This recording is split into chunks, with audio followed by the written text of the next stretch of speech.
பார்த்துட்டு நம்ம சிற்பியாக்களுடைய புத்தகமும் பார்த்துட்டீங்க அப்படின்னாக்கா ரொம்ப சிறப்பாக இந்த அரசு வழிகாட்டி நெறிமுறை எந்த கேள்வி கேட்டாலும் யூபிஎஸ்சி லெவலுக்கு நீங்க குரூப் 1 லெவலுக்கு எந்த கேள்வி வினாக்கள் கேட்டாலுமே நம்ம பதிலளிக்கிற மாதிரி இந்த வீடியோவை பார்த்து நீங்க பயனடையலாம். அடுத்த நம்ம பண்ணுறது புத்தகமும் இருக்கும். சரிங்க, இது போன்ற அனைத்து நம்ம டிஎன்பிசி போட்டித் தேர்வுக்கு தேவையான அனைத்து புத்தகமுமே நம்ம அகாடமியில நீங்க வாங்கிக்கலாம். புத்தகமும் ரொம்ப தெளிவாகவும் குறைவான விலையிலையும் ரொம்ப தெளிவாகவும் புத்தகம் போட்டித் தேர்வு அடிப்படையில் தயாரிக்கப்பட்டது. சரிங்களா,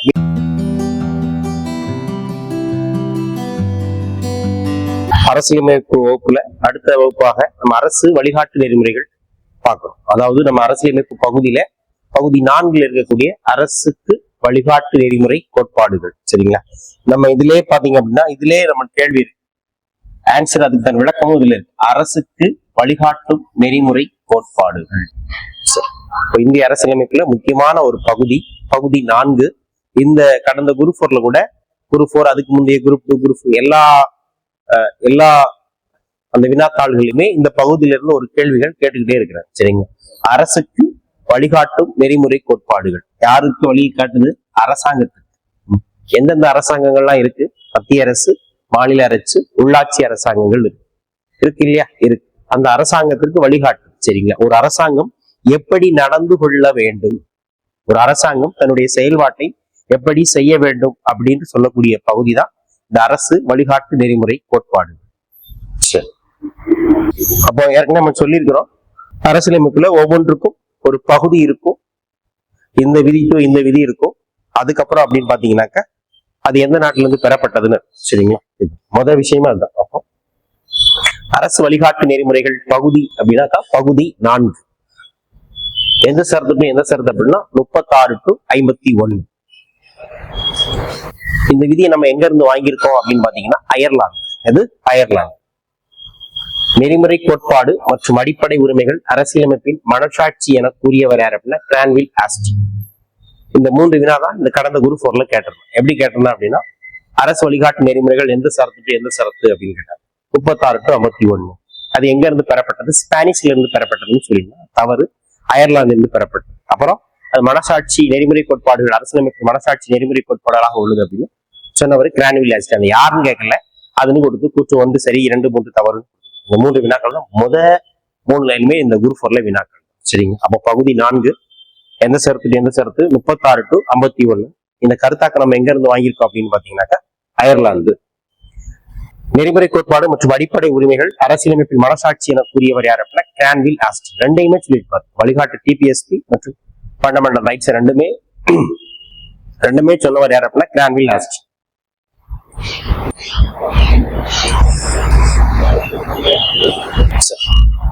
எதன் அடிப்படையில் உருவாக்கப்பட்டது அப்படின்னு சொல்லிட்டீங்க அப்படின்னா நல அரசை உருவாக்க வேண்டும் என்ற அடிப்படையில் இது செயல்படுத்தப்படுகிறது அப்படின்னு சொல்லுங்க. இதில் கூறப்பட்டுள்ள கோட்பாடுகளில் நீதிமன்றம் தலையிட முடியாது. அப்போ இதுல என்ன சார், அடிப்படை உரிமைகளை நம்ம பார்த்தோம்னா நீதிமன்றம் தலையிட முடியும். அடிப்படை உரிமைகள் பாதிக்கப்பட்டா நம்ம டைரக்டியாக நீதிமன்றம், உச்ச நீதிமன்றமோ உயர் நீதிமன்றமோ செல்லலாம். ஆனா அரசு வழிகாட்டு நெறிமுறைகள் இருக்க கோட்பாடுகளை அரசாங்கம் பின்பற்றல அப்படின்னு ஒரு சாதாரண ஒரு குடிமகன் நம்ம என்ன செய்ய வழக்கு தொடர முடியாது. நல அரசை உருவாக்க வேண்டும் என்ற அடிப்படையில் இது செயல்படுத்தப்படுகிறது. அதாவது மக்கள் நல அரசாக இந்த அரசாங்கம் செயல்பட வேண்டும் என்ற அடிப்படையில் தோற்றுவிக்கப்பட்டது. இதில் கூறப்பட்டுள்ள கோட்பாடுகள் நீதிமன்றம் தலையிட முடியாது. நீதிமன்றம் தலையிட முடியாதுன்னா இதுதான் நடைமுறைப்படுத்துங்க, படுத்தலதுக்காண்டி நம்ம நீதிமன்றம் போய் முறையிட முடியாது. நான் ஜஸ்டிஃபைபிள். சரிங்களா, நீதிமன்றத்துல நம்ம நீதிமன்றத்துல போய் கேஸ் போட்டு நம்ம அந்த உரிமைகளை கோர முடியாது. சரிங்களா, நீதி புனர்வாய்ப்புக்கு உட்பட்டது அன்று. நெறிமுறை கோட்பாடு என்பது அறிவுறுத்தலுக்கான உபகரணம் என்று அழைக்கப்படுகிறது. அறிவுறுத்தும் செயற்கருவி அப்படின்னு நம்ம ஏற்கனவே பார்த்திருக்கோம். இதோ டிஎன்பிசியோட ஓல்டு கொஸ்டின். அறிவுறுத்தும் செயற்கருவியாக இந்திய அரசியலமைப்பில் எந்த பகுதி உள்ளது அப்படின்னு அரசு வழிகாட்டு நெறிமுறை. அதுனா அறிவுறுத்தும் செயற்கருவி அரசாங்கத்திற்கு நீங்க எப்படி செயல்பட வேண்டும் என்ற ஒரு விஷயத்தை அறிவுறுத்தக்கூடிய ஒரு விஷயம் தான் இந்த அரசு வழிகாட்டு நெறிமுறை. சரிங்க, இந்த அறிவுறுத்தலானது சட்டமன்றம் மற்றும் நீதித்துறைக்கு உரியது. எவரெல்லாம் சட்டமன்றத்தில் அவர் விரும்பிய வண்ணம் செயலாற்ற முடியாமல் போகிறதோ அவர்கள் இந்த உபகரணத்தின் அறிவுறுத்தை மதித்து அதன்படி செயலாற்ற வேண்டும். இதுவே அரசு நெறிமுறை கோட்பாடுகும் என்று சொன்னவர் யார் அப்படின்னா அரசியல் நிர்ணய சபையில யார் பேசியிருப்பாங்க அப்படின்னா அண்ணல் அம்பேத்கர் அவர்கள் பேசியிருப்பாங்க. சரிங்களா, சரி. அடுத்து பகுதி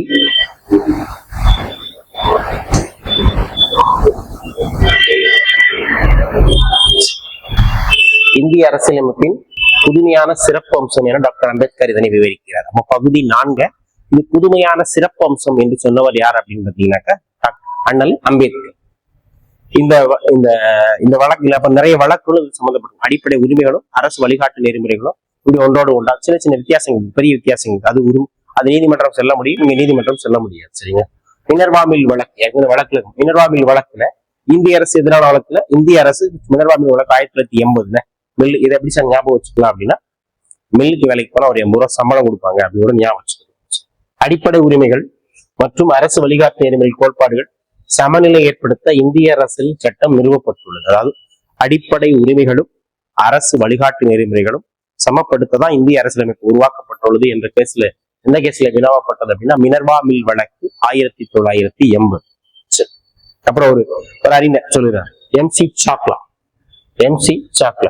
அரசு வழிகாட்டு நெறிமுறைகளை முழுமையாக நடைமுறைப்படுத்தினால் நாடு சொர்க்கமாகிவிடும் என்று சொன்னோம். Old question. சரிங்களா? அரசு வழிகாட்டு நெறிமுறைகளை நடைமுறைப்படுத்தினால் நாடு சொர்க்கமாகிவிடும் என்று சொன்னவர் என்ன? எம்.சி. சாக்லா. அப்படிதான். இதை எப்படி சார் நம்ம ஞாபகம் வச்சுக்கலாம் அப்படின்னு பாத்தீங்கன்னாக்க, நம்ம ஏதாவது நம்ம தவறிட்டோம் அப்படின்னா மேல ஹோனா பாவம். சரிங்களா? சொர்க்கமாகிவிடும் சொல்லும். அப்ப நம்ம பேக் பண்ணும்போது கூட நம்ம ஃபுல் பாடியை கவர் பண்ணும்போது கூட என்ன செய்வாங்க, சாக்கில் கட்டி நல்ல வெள்ளை சாக்கில் கட்டுற மாதிரி ஃபுல் கவர் பண்ணி நீட்டா கொடுத்துருவாங்க. எம்.சி. சாக்லா. சரிங்க. நாடு சொர்க்கமாகிவிடும். அப்ப அரசு வழிகாட்டு நெறிமுறைகளை நடைமுறைப்படுத்தினால் நாடு சொர்க்கமாகிவிடும் என்று சொன்னவர் யாருன்னா எம்.சி. சாக்லா. இக்கோட்பாடுகள் பொருளடக்கம் மற்றும் வழிகாட்டுதல் அடிப்படையில் 3 பிரிவுகளாக பிரிக்கப்பட்டது. அரசு வழிகாட்டு நெறிமுறைகள் கோட்பாடு மற்றும் தத்துவத்தின் என்னென்ன விஷயங்கள் அது சொல்லுது அப்படின்னா ஒரு 3 விதமான தத்துவங்களை சொல்லப்பட்டது. அரசு வழிகாட்டு நெறிமுறைகள் எதன் அடிப்படையில் 3 பிரிவுகளாக பிரிக்கப்பட்டுள்ளது அப்படின்னா அந்த பொருளடக்கம் மற்றும் வழிகாட்டுதல் அடிப்படையில் 3 பிரிவுகளாக பிரிக்கப்பட்டுள்ளது. என்னென்ன கோட்பாடுகள் அப்புறமா பார்ப்போம். சரிங்களா? அரசியலமைப்பு 3 பிரிவுகளாக பிரிக்கப்பட்டுள்ளது. சரிங்களா? அது என்ன பண்ணா சமதர்ம கோட்பாடுகள், காந்திய கோட்பாடுகள், சுதந்திரமான அறிவு சார்ந்த கோட்பாடுகள். அப்ப அரசு வழிகாட்டு நெறிமுறைகள் பற்றி சொல்லக்கூடிய பகுதி 4. சரிங்களா? அதுல 3 விதமான கோட்பாடுகள் சொல்லப்பட்டது. சமதர்ம கோட்பாடுகள், காந்திய கோட்பாடுகள், சுதந்திரமான அறிவு சார்ந்த கோட்பாடு. அரசு வழிகாட்டு நெறிமுறை கோட்பாடுகளை சமத்துவ நெறிகளை பற்றி மட்டும் சொல்லக்கூடிய 38, 39, 39A, 41, 42, 43, 43A, 47.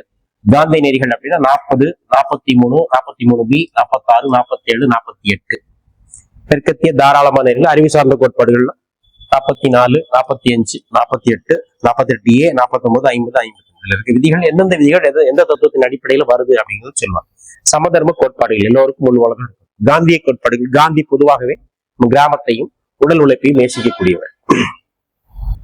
சுதந்திரமான அறிவு சார்ந்த கோட்பாடுகள், அதாவது பகுத்தறிவு விட்ட விஷயங்களை நம்ம அரசியலமைப்புல சேர்த்துக்கூடாது, அரசாங்கங்கள் அதை மக்களுக்கு பிரதிபலிக்க கூடாது, சொல்லக்கூடாது அப்படின்னு சொல்லுவோம். சரிங்க. அப்ப ஏற்கனவே பார்த்துட்டோம் பகுதி 4, 36 to 51. சரிங்களா? அதுல ஒவ்வொரு விதியாக நம்ம விளக்கமாக பார்க்கலாம். ஃபர்ஸ்ட் என்ன விதி அப்படின்னா நம்ம ஸ்டார்ட் பண்றதே அரசியலமைப்பு விதி 36 தான். சரிங்களா? நம்ம 36 விதியிலே 36 அரசை பற்றி விளக்கிறது அப்படின்னு சொற்பொருள் விளக்கம். முதல் விதி என்ன சொல்லுது அப்படின்னா அரசு வழிகாட்டு நெறிமுறைகள்ல முதல் விதி என்ன சொல்லுது அப்படின்னு பாத்தீங்கன்னா 36 அரசை பற்றி விளக்கிறது. எந்த அரசை பற்றி விளக்கிறது? அரசாங்கத்திற்கு வழிகாட்டு செல்லக்கூடிய அரசாங்கம் எந்தெந்த அரசாங்கம் அதுல பயன்படுத்தி வேலைகளை செய்தோ அது அரசுக்கு விளக்கம் கொடுத்து ஸ்டேட் ஆஃப் பாலிசி அப்படின்னு சொல்லுவாங்க. அரசை பற்றி விளக்கிறது எந்த அரசுனா மத்திய, மாநில, உள்ளாட்சி அரசாங்கம். அப்புறம் 37 அரசுக்கு வழிகாட்டு நெறிமுறைகளை செயல்படுத்துவது குறித்து கூறுகிறது. இக்கோட்பாடுகளை செயல்படுத்துமாறு அரசாங்கத்தை நீதிமன்றம் கட்டுப்படுத்த இல்லாத சிம்பிளா நீதி புனராய்வுக்கு உட்பட்டது அன்று. சரிங்களா? அது நான் ஜஸ்டியபிள். நீதி புனராய்வுக்கு உட்பட்டது அன்று, அல்லன்னு கிடையாது. அன்று அல்ல.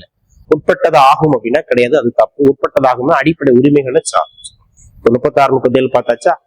அரசுக்கு சொற்பொருள் விளக்கம் கொடுக்கக்கூடியது அரசு வழிகாட்டு. சிம்பிளான அரசு வழிகாட்டு நெறிமுறைகள் என்னென்ன விஷயங்கள்லாம் இருக்கு, சொற்பொருள் அடக்கம் அதுல என்னெல்லாம் இருக்கிறத பற்றி சொல்லக்கூடியதா. 37 இது நீதி புனர்வாய்வுக்கு உட்பட்டது அல்ல, நீதிமன்றம் செல்ல முடியாது. சரி, அப்ப நம்ம ஒவ்வொரு விதிகளாக பார்ப்போம். சரி, அடுத்து முதல் இதுல இருக்குது 38 முக்கியமானது. சரிங்களா? ஏகப்பட்ட வாட்டி ரிப்பீட்டடா அதுல வினாக்கள்ல கேட்கப்பட்டது. மக்களின் நல்வாழ்வை மேம்படுத்த, சமூக ஒழுங்கை பாதுகாத்தல், மக்களிடையே பொருளாதார ஏற்றத்தாழ்வை குறைத்தல். சரிங்களா? அதாவது மக்கள் நல அரசுன்னு சொல்லுவாங்க. சரி, சிம்பிளா ஞாபகம் வச்சுக்கணும்னா மக்கள் நல அரசு.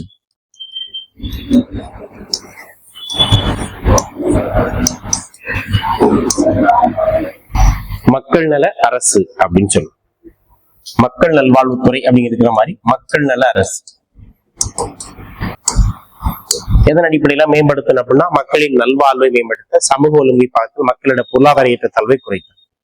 இந்திய அரசு வருமானத்தில் உள்ள ஏற்றத்தாழ்வுகளை குறைக்க பாடுபடும். தனித்தனி பகுதியில் வாழும் அல்லது பல்வேறு தொழில்களில் பணிபுரியும் மக்கள் மற்றும் சமூக குழுக்களிடையே சமூக நிலை, வசதிகள் மற்றும் வாய்ப்புகளில் உள்ள ஏற்றத்தாழ்வுகளை குறைக்கும். அவ்வளவுதான் மக்கள் நல்வாழ்வு. சரிங்களா? மக்களை மேம்படுத்துவதற்காக கொண்டு வரப்பட்ட திட்டங்கள் எது வேணாலும் கொண்டு வரலாம். அதான் மக்கள் நல அரசு அப்படின்னு சொல்லுவாங்க. சரிங்களா? வெல்ஃபேர் ஸ்டேட் இங்கிலீஷ்ல ரொம்ப எளிமையா இருக்கும். இந்த இடத்துல வெல்ஃபேர் ஸ்டேட் அப்படின்னு சொல்லுவாங்க.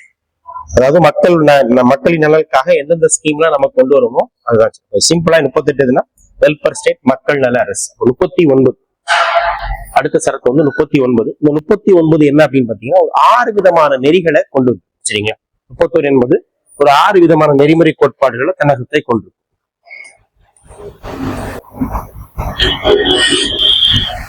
இது முக்கியமானது. சரிங்களா? நிறைய முறை இதை கேட்டுக்கிறாங்க. நம்ம விளக்கமும் அழகா சொல்லு. 39 என்ன அப்படின்னு பாத்தீங்கன்னா ஆர்டிகல் 39 6 விதமான நெறிகளை கொண்டிருக்கும். 6 விதமான நெறிகளை கொண்டிருக்கும். அதுல சப்கிளாஸ் ABCDEF இருக்கு. சரி, ABCDEF வரைக்கும் ஒரு 6 விதமான கோட்பாடுகளுக்கு ஒவ்வொன்றா பார்த்தோம். 39 39 சுமால் அடிப்படை வாழ்வாதாரம் பற்றி கூறுகிறது. அதாவது ஒரு மனிதனுக்கு தேவையான அடிப்படை உணவு, உடை தான் ஃபண்டமெண்டலா தேவை. உணவு, உடை, உரிப்பு. சரிங்களா? அந்த அடிப்படை தேவைகளை பற்றி சொல்லக்கூடிய அடிப்படை ஒரு மனிதன் வாழ்வதற்கு அடிப்படைக்கான வாழ்வதற்கு பற்றி சொல்லக்கூடியது. 39A ஃபர்ஸ்ட் எது தேவையில்ல ஆல்பபெட்டிக்கலும் ஃபர்ஸ்ட் அதான் நம்மளுக்கு முதலாக எதுதான் தேவை? உணவு, உடை, இருப்பு. 39A. அப்புறம் 39B. சரிங்களா? இந்திய குடிமக்கள் அனைவருக்கும் இயற்கை வளங்கள் பொதுவானவை. அது என்ன சார் இயற்கை வளங்கள் பொதுவானவை அப்படின்னு பாத்தீங்கன்னா மண், மலை, ஏரி, குளம், ஆறு எல்லாருமே ஒரு சுற்றுலாத்தலம் இருக்குன்னா நம்ம ஊர் அருகாமையில தென்காசி இருக்கு. தென்காசி பக்கத்துல குற்றாலம் நீர்வீழ்ச்சி இருக்கு. அங்க எல்லாமே போகலாம். இயற்கை வளங்கள் பொதுவானவை. ஒரு குறிப்பிட்ட நபருக்கு தான் பாத்தியப்பட்டதெல்லாம் அப்படிலாம் கிடையாது. இயற்கை வளங்கள் பொதுவானவை. 39C சொத்து ஒரே இடத்தில் குவிவதை தடுத்து. 39C அது சொத்துக்கள் ஒரே இடத்தில் குவிதை. ஒரே இடத்துல சொத்து குவிஞ்சுக்கிட்டே இருக்க. சொத்துக்கள் ஒரே இடத்தில் குவிதை தடுத்து. சரிங்களா? அப்படி சொத்துக்கள் ஒரே இடத்துல குவிஞ்சுச்சுனாக்க ஒரே ஒருத்தர் மட்டும் தான் பணக்காரர் ஆகிட்டே இருப்பாரு. மத்த ஏழை திறமை ஏழை ஆகிட்டே இருப்பாரு. 39D சம வேலைக்கு சம ஊதியம். சம வேலைக்கு சம ஊதியம் சொல்லுவாங்க. வாடா போடா அப்படின்னு கூட சொல்லுவாங்க. சரிங்களா? அந்த மாதிரிதான் சம வேலைக்கு சம ஊதியம். போடா போடி அப்படிங்கிற மாதிரி சம வேலைக்கு சம ஊதியம். D. குழந்தை ஆரோக்கிய மேம்பாடு. 42 1976. குழந்தைகளின் நலன்களை பற்றி சொல்லக்கூடியது. அது 39E. அப்படின்னாக்க ஒரு குழந்தை வந்து நல்லா சிரிச்சு நல்லா பல்ல காட்டி சிரிச்சு அது நலமா இருக்கும். குழந்தைகளுடைய நலன் பற்றி சொல்லக்கூடிய பிரிவு வந்து 39E. சரிங்களா? இப்போ அரசாங்கம் கூட குழந்தைகள் நல சிறப்பு பிரிவு, பச்சிலம் குழந்தை பிரிவு அப்படின்னு அரசாங்கத்துல இருக்கும். ஒரு பெரிய ஆஸ்பத்திரியில பாத்தீங்கன்னா அதுக்குன்னே ஒரு தனி பிரிவு இருக்கும். அதெல்லாம் எதன் செக்ஷன் படி கொண்டு வரப்போ எதை பிடிக்கும். அடுத்து 39F பொதுமக்களின் ஆரோக்கியத்தை காத்தல். இதுவும் ஆரோக்கியத்தை காத்தல் தான். 39E அப்படின்னு பாத்தீங்கன்னா பர்டிகுலராக பச்சிலம் குழந்தைகளை பாதுகாப்பு நலன்களை பார்க்கும். 39F அப்படின்னா பொதுமக்களின் நலன். பொதுமக்கள் ஃபேமிலி ஃபுல்லா எல்லாருமே திரும்பி சொல்றோம். சரிங்களா?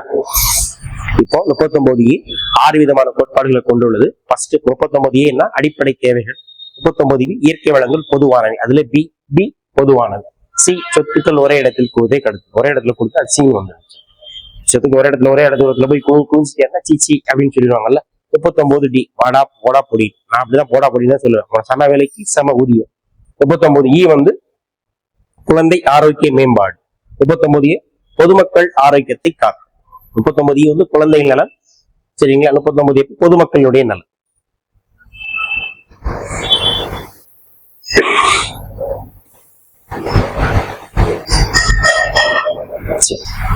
பார்த்தாச்சுமா அந்த 6 விதமான கோட்பாடுகள் இருக்கு. அது போக அப்படின்னு பாத்தீங்கன்னா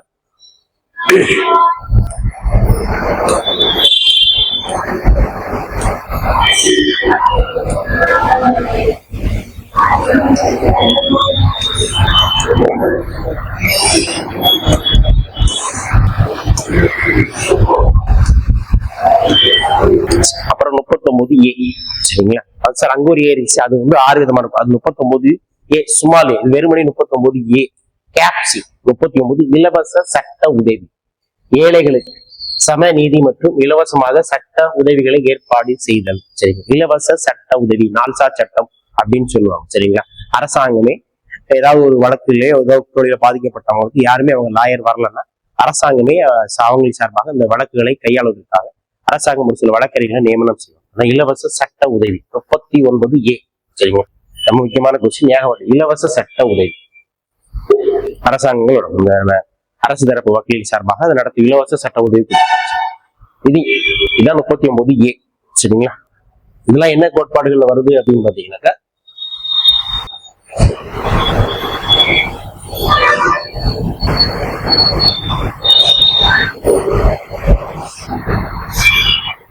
சமதர்ம கோட்பாடுகள்ல வரும் சரிங்க. சரி, அப்புறம் 39 பார்த்தாச்சா. அந்த விதி மட்டும் மாறி மாறி இருக்கும். 39, அதுக்கப்புறம் நம்ம 40 அப்படின்னு பாத்தீங்கன்னா, கிராம பஞ்சாயத்துகளை அமைத்தல். கிராம பஞ்சாயத்துகளை அமைத்தல் அதாவது தன்னாட்சி கொண்ட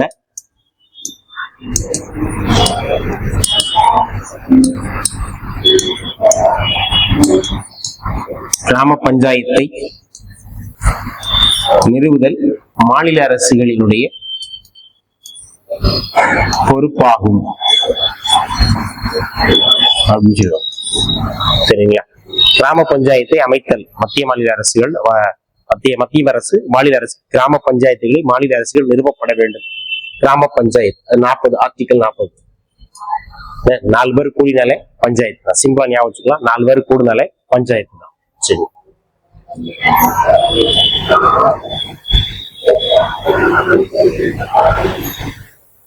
அப்புறம் 41 சரிங்களா. 41 அப்படி வந்து இது ஒரு முக்கியமான சரிங்களா. 41 வேலை இல்லாதவர்கள், வயதானவர்கள், நோய் மற்றும் ஊனமுற்ற பின்வரும் உரிமைகளை உறுதிப்படுத்துதல். வேலை பெறும் உரிமையை, கல்வி பெறும் உரிமை மற்றும் பொது சேவை பெறும் உரிமை சரிங்களா. சிம்பிளா பார்க்கணும் அப்படின்னா இதுல என்ன விஷயம் சொன்னா, வேலை இல்லாதவர்கள் சரிங்களா. இப்ப நம்ம ஒரு டிகிரி வரைக்கும் படிச்சுட்டு நம்ம அரசு வேலைக்காக வெயிட் பண்ணிட்டு நம்ம என்ன இருந்தோம்னா, அரசு 10ஆம் வகுப்பு 12ஆம் வகுப்பு முடிச்சு பாஸ் பண்ண, ஒரு டிகிரி முடிச்சு பாஸ் பண்ணி நம்மள பாஸ் பண்ணவங்களுக்கு காசு கொடுக்குறாங்க. அந்த விஷயத்தை பற்றி சொல்லக்கூடியது. வயதானவர்களுக்கு இப்போ அந்த 1000 ரூபாய் 1500 அந்த முதியோர் உதவித்தொகை பென்ஷன் ஸ்கீம் வழங்குறாங்க சரிங்க. 60 வயசுக்கு மேல உள்ளவங்களுக்கு OAP வழங்குவாங்கல்ல அது. அப்புறம் நோய் மற்றும் ஊனமுற்றவர்களுக்கு எல்லாம் உதவித்தொகை கொடுக்குறாங்க. 1000 ரூபாய் 1500 1500 அந்த மாதிரி ஊனமுற்றவர்களுக்கு உதவித்தொகை கொடுக்குறாங்க சரிங்க. சிம்பிளா சொல்லணும்னா, முடியாதவர்களுக்கு உதவித்தொகையாகவும் சரிங்க, வேலை இல்லாதவர்களுக்கு அந்த ஒரு வாய்ப்பு தொகை குறைஞ்சபட்ச தொகையாகவும் கொடுக்குறாங்க. சிம்பிளான 41 உதவித்தொகை. ஸ்காலர்ஷிப் படிக்கிறவங்களுக்கு ஸ்காலர்ஷிப், படிச்சு முடிச்சவங்களுக்கு ஸ்காலர்ஷிப், படிச்சு முடிச்சு வேலை இல்லாதவங்களுக்கு ஸ்காலர்ஷிப் மாதிரியும் உதவித்தொகை. சிம்பிளா சொல்லணும்னா உதவித்தொகை 41. அப்புறம் 42 வேலை செய்வதற்கான போதிய சூழலை ஏற்படுத்தி தருதல். பிரசவ காலங்களில் விடுமுறை அளித்தல் சரிங்க. அதாவது மகப்பேறு விடுப்பு அப்படின்னு சொல்லுவாங்க. மகப்பேறு விடுப்பு 2 விஷயத்த சொல்லியிருக்கும். அதாவது ஒரு அலுவலகம் இருக்குன்னா அந்த அலுவலகத்துல வேலை செய்யறவங்களுக்கு ஆணோ பெண்ணோ யாரு இருந்தாலும் அந்த பொதுவான பணிச்சூழலை பாதுகாப்பு ஏற்படுத்தி தருது சரிங்களா. அவங்க பாதுகாப்பு அவங்கதான் முக்கியம். அவங்களுக்கு அடிப்படை தேவை குடிநீர் மற்றும் கழிவறை வசதி போன்ற வசதிகளை செய்து கொடுக்கும் சரிங்க. வேலை செய்வதற்கான போதிய சூழ்நிலை ஏற்படுத்தல, அவங்களுக்கு எந்த ஒரு தொந்தரவும் அவங்க பண்ணக்கூடாது. அது மட்டும் இல்லாம பிரசவம், மகப்பேறு விடுப்பு, மகப்பேறு நலன்களை பற்றி சொல்லக்கூடிய பிரிவுமே அது சரிங்க. இப்ப தமிழக அரசு கூட பேறுகால விடுப்பாக 12 மாதங்களை அரசு விடுமுறையாக வழங்கிறது சரிங்களா. மத்திய அரசு 6 மாதமாக வழங்கியது. நம்ம முதல்ல 6 மாசமா இருந்துச்சு, அப்புறம் 9 மாசமா மாத்தினாங்க. இப்போ 12 மாதம் மகப்பேறு விடுப்பு.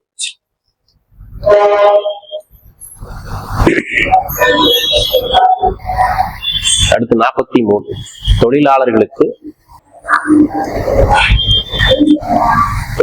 உரிய ஊதியம், சமூக கலாச்சாரம், வாய்ப்புகள் போன்றவற்றை உறுதிப்படுத்தி தருது சரிங்களா. அதாவது 42 யார் பார்த்தோம்னா வேலை செய்வதற்கு பணிச்சூழல் பாதுகாப்பு. இப்ப தொழிலாளர்களுக்கு உரிய ஊதியம் சமூக கலாச்சாரம் விட்டு உறுதிப்படுத்தி தரல. சரி, யாராவது ஒரு ஃபேக்டரியில வேலை பார்க்கறாங்கன்னா அவங்களுக்கு போதிய அதாவது குறைந்தபட்ச ஊதியம் அப்படின்னு சொல்லுவாங்க. ஒரு வேலை செய்யறவங்களுக்கு அவங்க வேலை செய்யற தன்மையின் அடிப்படையில ஒரு குறைந்தபட்ச ஊதியத்தை வழங்க வேண்டும். கொத்தடி மேலாம் வச்சிருக்க கூடாது, குறைந்தபட்ச ஊதியத்தை கண்டிப்பாக வழங்க வேண்டும். 43A தொழிற்சாலை நிர்வாகத்தில் தொழிலாளர்களை பங்கேற்க செய்தல். சரி, தொழிற்சாலை நிர்வாகத்தில் தொழிலாளர்களை பங்கேற்க செய்தல். இந்த கூலி அந்த படத்துல கூட நம்ம ஒரு படத்தோட கூலி படத்துல நம்ம ரஜினிகாந்த் கூட அந்த ஆலய சேர்மனா இருப்பார். சரிங்களா, அதாவது இந்த ஆலையில வேலை செய்யக்கூடிய சேர்மனாக இருப்பார். அதே மாதிரி சரத்குமார் ஒரு படத்துல நம்ம அந்த ஃபேக்டரியில வேலை செய்வாங்க. சரிங்களா, அந்த யூனியன் லீடர்னு சொல்லுவாங்க. அவங்களுமே நம்ம இருக்கிற ஆலை வேலை செய்யக்கூடிய பணியாளர்களுடைய குறைகளை அந்த ஆலை நிர்வாகத்திட்ட போய் எடுத்து சொல்லுவாங்க. சரிங்களா, தொழிற்சாலை நிர்வாகத்தில் தொழிலாளர்களை பங்கேற்க செய்தல். சரிங்க, அது ஒண்ணு.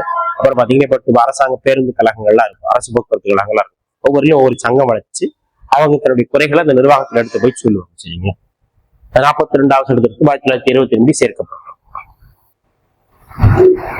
அப்புறம் 43B 2 விஷயங்கள் இருக்கும். சரிங்களா, காந்திய நெறிய கோட்பாடுகள் ஒண்ணு, சமதர்ம கோட்பாடுகள் ஒன்று இருக்கு. 43B கூட்டுறவு சங்கங்களை மேம்படுத்துதல் 97வது சட்டம் 2011 படி சேர்க்கப்பட்டது. சரிங்க, கூட்டுறவு சங்கம். சரிங்களா, இந்த கூட்டுறவு சங்கங்களை 19C சொல்லும். அதுக்கப்புறம் பாத்தீங்கன்னா தனியாக ஒரு பகுதி 9Bலையும் இந்த மாதிரி விஷயங்கள் சொல்லும். கூட்டுறவு சங்கங்களை மேம்படுத்தல் 43B. சரிங்க, கூட்டுறவு சங்கங்களை மேம்படுத்தல். இப்ப அரசாங்கம் தான் தனியார் மற்றும் தனியார் சங்கங்கள் இருந்தாலுமே அரசாங்கங்களுமே தொடக்க வேளாண்மை வங்கி, தொடக்க கூட்டுறவு வங்கி, ஒவ்வொரு தொழில் சம்பந்தப்பட்ட வரிகளையுமே சொல்லுது. கூட்டுறவு சங்கங்களை மேம்படுத்துதல் இந்த சட்டம் 43B. அதுல சங்கம் போர்டு அப்படின்னு வச்சுக்கோங்க. 43 இருக்கு. 43 பாத்தீங்கன்னா அது ஆலை ஊழியர்களுக்கு குறைந்தபட்ச ஊதியம், அவங்களுக்கு வேலைக்கேற்ற ஊதியத்தை வழங்குதல். 43A அப்படின்னு பாத்தீங்கன்னா தொழிற்சாலை நிர்வாகத்தில் தொழிலாளர்கள் பங்கேற்க செய்தல். 43B அப்படின்னு பாத்தீங்கன்னா அப்படின்னா சங்கம் வைத்துக் கொள்வது. சரி, அப்புறம் 44 ரொம்ப ரொம்ப முக்கியம். சரிங்களா, எல்லாமே முக்கியம் தானே. 44 ஏகப்பட்ட பாட்டு வினாக்களாக 44 நாடு முழுவதும் இது மேற்கத்திய கலாச்சாரம். நாடு முழுவதும் அனைத்து மக்களுக்கும் சிவில் சட்டத்தை கொண்டு வரும். நாடு முழுவதும் ஒரே மாதிரியான சிவில் சட்டத்தை கொண்டு வரும். சரிங்களா, இப்ப குற்றவியல் அது என்ன சார்? சிவில் சட்டம், குற்றவியல் சட்டம் யாரு குற்றம் பண்ணாலும் குற்றம் தான். அதுல எந்த குற்றவியல் சட்டம் எல்லாத்துக்கும் கொண்டு வந்தாலும் சிவில் சட்டம் வேற மாதிரி. என்ன சார் சிவில் சட்டம் அப்படின்னு பாத்தீங்கன்னா சொத்து சம்பந்தப்பட்ட நடைமுறைகள் சம்பந்தப்பட்ட. சரிங்களா, இப்ப நம்ம இந்து அப்படின்னா இந்து திருமண சட்டத்தின்படி திருமணம் பண்ணி அந்த சட்டத்தின்படி சொத்துக்கள் பகிர்ந்தளிக்கப்படும். இதுலயே பாத்தீங்கன்னா முஸ்லீம் அப்படின்லாம் பாத்தீங்க அப்படின்னு பாத்தீங்கன்னாக்கா அவங்களுக்குன்னு ஒரு சரியத் சட்டம் இருக்கு. அவங்களுக்குன்னு ஒரு சரியத் சட்டம் இருக்கும். அந்த சட்டத்தின்படிதான் திருமண பதிவுல சொத்துக்கள்லாம் நம்ம அதை பிரிச்சு கொடுப்போம். சரிங்களா, அப்ப அந்த கான்செப்ட் இருக்கக்கூடாது. மதத்தின் அடிப்படையிலயோ அந்த கான்செப்ட் இருக்கக்கூடாது. நாடு முழுவதும் ஒரே மாதிரியான பொது சிவில் சட்டத்தை கொண்டு வர முடியும். ஏனென்றால் நம் நாடு பல்வேறு கலாச்சாரங்களை கொண்டுள்ள நாடு. சரிங்களா, இந்து திருமண சட்டம், கிறிஸ்தவ திருமண சட்டம், முஸ்லிம் திருமண சட்டம் அப்படிங்களா நிறைய வேறுபாடுகள் இருக்கு. சரிங்களா, அந்த வேறுபாடுகளை கலைந்து ஒரே சட்டமாக கொண்டு வரணும் அப்படிங்கிறத நம்ம அதெல்லாம் கொண்டு இருப்பாங்க. சரிங்க, சரி. நாடு முழுவதும் ஒரே மாதிரியான பொது சிவில் நம்பர் அதுல இருக்கு. ஒரே மாதிரியா நாடு முழுவதும் 4 பேத்துக்கு எல்லாத்துக்கும் ஒண்ணுதான். எனக்கு யாரும் அவங்களும் வித்தியாசம். எல்லாரும் நாடு முழுவதும் ஒரே மாதிரியான பொது சிவில் சட்டம். சரிங்களா, சுதந்திரத்துக்கு முன்பாக முதலாக இந்த பொது சிவில் சட்டத்தை கொண்டு வந்த மாநிலம் எதுனா கோவா. இப்ப அந்த மாநிலத்தில் இருக்கு. சுதந்திரத்துக்கு முன்பாகவே அந்த மாநிலத்துக்கு மட்டும் பொது சிவில் சட்டத்தை கொண்டு வந்தாங்க. இது முதலாக சுதந்திரத்துக்கு முன்பே இந்தியாவில் கொண்டு வந்த மாநிலமா கோவா. இப்பதான் ரீசெண்டா மோடியுடைய ஆட்சி காலத்துல 2025 இப்ப ரீசெண்டா ஒரு உத்தரகாண்ட் மாநிலத்தை அந்த மாநிலத்தின் முதலமைச்சர் முதலாக அந்த பொது சிவில் சட்டத்தை நடைமுறைப்படுத்தினார். இது கூடுதல் வினாக்கள் ரெண்டுமே படிச்சிருச்சு. சரிங்க, அப்புறம் 45 6 வயது முதல் 14 வயதுக்குட்பட்ட குழந்தைகளுக்கு இலவச கட்டாய கல்வி வழங்குதல். 6 வயது முதல் 14 வயதுக்குட்பட்ட குழந்தைகளுக்கு இலவச கட்டாய கல்வி வழங்குதல் 45 இருக்கும்.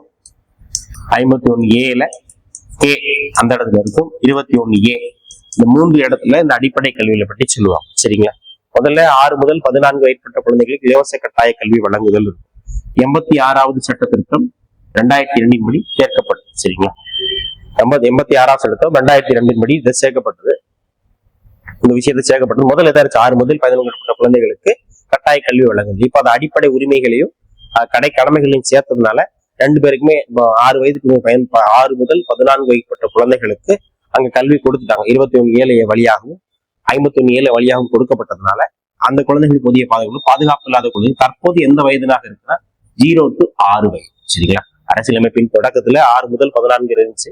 சேஞ்ச் பண்ண பிறகு 86 திருத்தம் 2002 படி சேர்க்கப்பட்டது என்னது அப்படின்னு பார்த்தீங்கன்னா சேஞ்ச் பண்ணும்போது என்ன விஷயத்த மாத்துங்கன்னா தற்போது முன்பருவ கல்வி, அதாவது 0 to 6, சிம்பிளா சொல்லணும்னா பால்வாடி இருக்கு இல்லையா, அங்கன்வாடின்னு சொல்லுவாங்கல்ல, அதெல்லாம் எந்த விதியின்படி செயல்படுத்தப்படுகிறதுனா 45. ஸ்டார்டிங்ல 6 to 14 வயது குழந்தைகளா இருந்துச்சு. அந்த 21A 51A அந்த விதிகள் புகுத்தப்பட்ட பிறகு 2 பேருக்குமே அங்க பாதுகாப்பு கொடுக்கறதுனால சின்ன குழந்தைகளுக்கு பாதுகாப்பு இல்லை. 0 to 6 இப்போ இருக்கு. சரிங்க.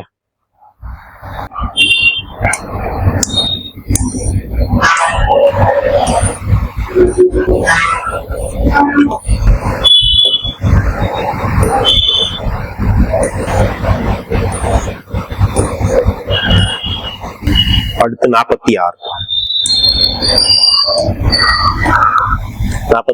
தாழ்த்தப்பட்ட மற்றும் பழங்குடியின பின்தங்கிய மக்களுக்கான கல்வி மற்றும் பொருளாதார வசதிகளை ஏற்படுத்தி தருதல். சரிங்க.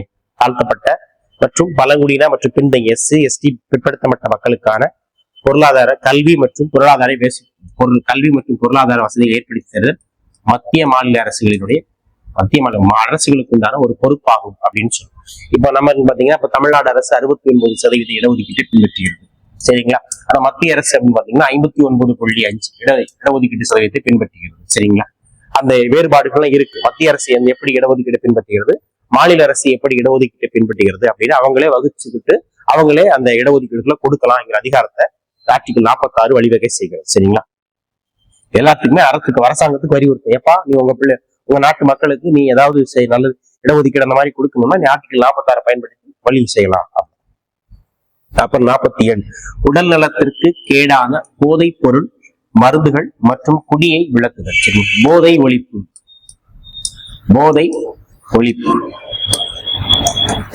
மற்றும் பொது சுகாதாரம். இந்த விதி பொது சுகாதாரத்தையும் சொல்லும்.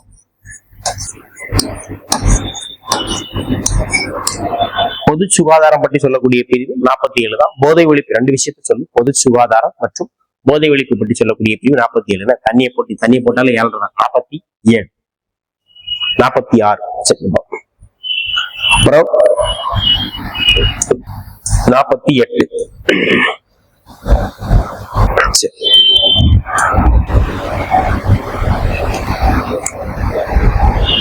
வேளாண்மை மற்றும் கால்நடை வளர்ப்பு. வேளாண்மை மற்றும் கால்நடை வளர்ப்புல கால்நடையில நவீனத்தை புகுத்து. சரிங்க, நவீனத்தை புகுத்து.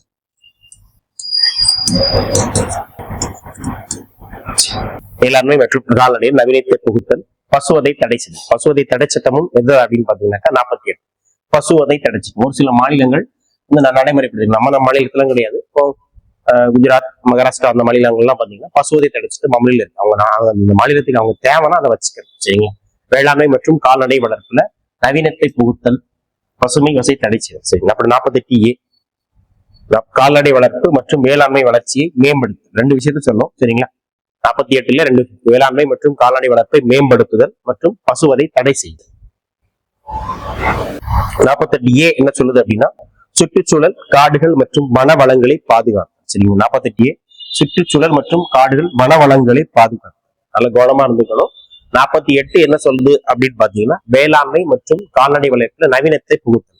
அது என்ன சார் எப்படின்னா இப்போ இந்த மரபணு மாற்றப்பட்ட விலங்கினங்கள் அதிக நவீனமயமாக்கப்பட்ட அந்த முட்டையெல்லாம், கோழியெல்லாம் நிறைய சிக்கன் நாட்டுக்கோழி எல்லாம் கிடைக்காது. ஆனா நம்ம மரபணு மாற்றப்பட்ட அந்த கோழிகள்லாம் உற்பத்தி பண்ணி நிறைய கோழிகளை டிஸ்ட்ரிபியூட் பண்றாங்க.